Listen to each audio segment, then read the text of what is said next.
Hi, today we are discussing ordered samples without repetition. So let's get right into it then. Let's see what are ordered samples without repetition.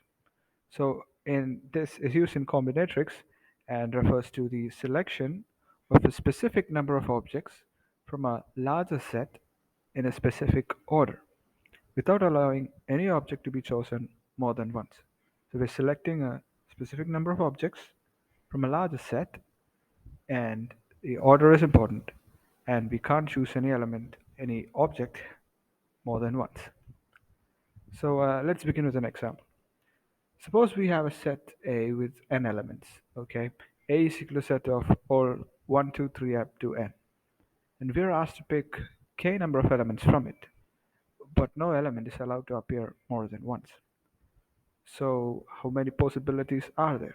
Let's find out then.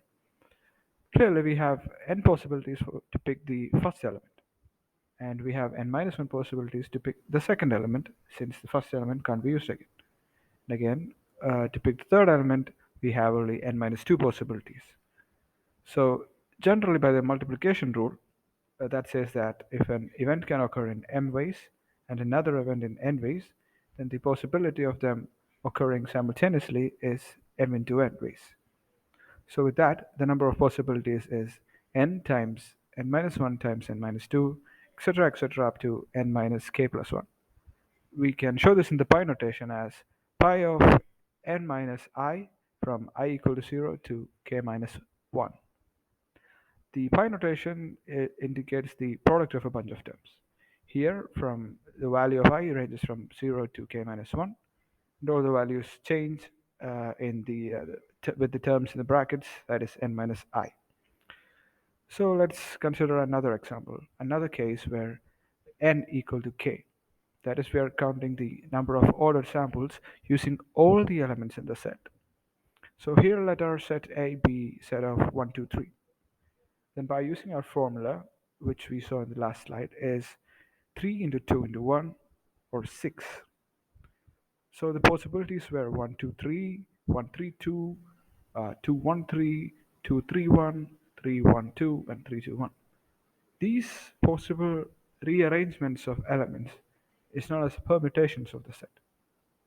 Our formula here was n times n minus 1 into n minus 2 into n minus 3, etc., up to 2 into 1.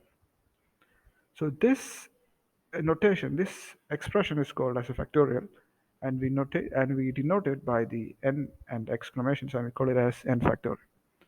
So we can come up with a new formula for a number of ordered samples without repetition using factorials. That is n factorial divided by n minus k the whole factor.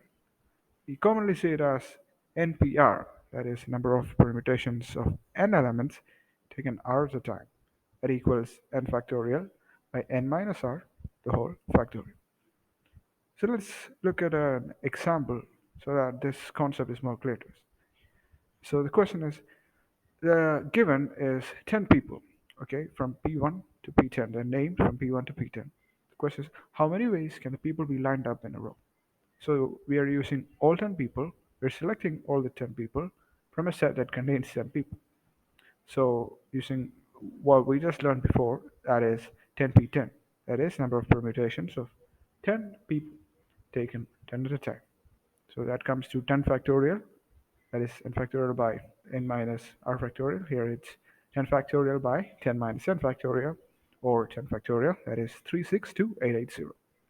So let's tackle the following question. That is, how many lineups are there if P2, P6, and P9 wants to stand together? So in questions like this, we take the objects that want to stand together as a single unit. That's what I've done here. So we've taken P2, P6, and P9 as a single unit. So then we will have 7 plus 1, 8 objects. And they can be arranged in 8p8 ways. That is, we are choosing 8 elements from a set that contains 8 elements.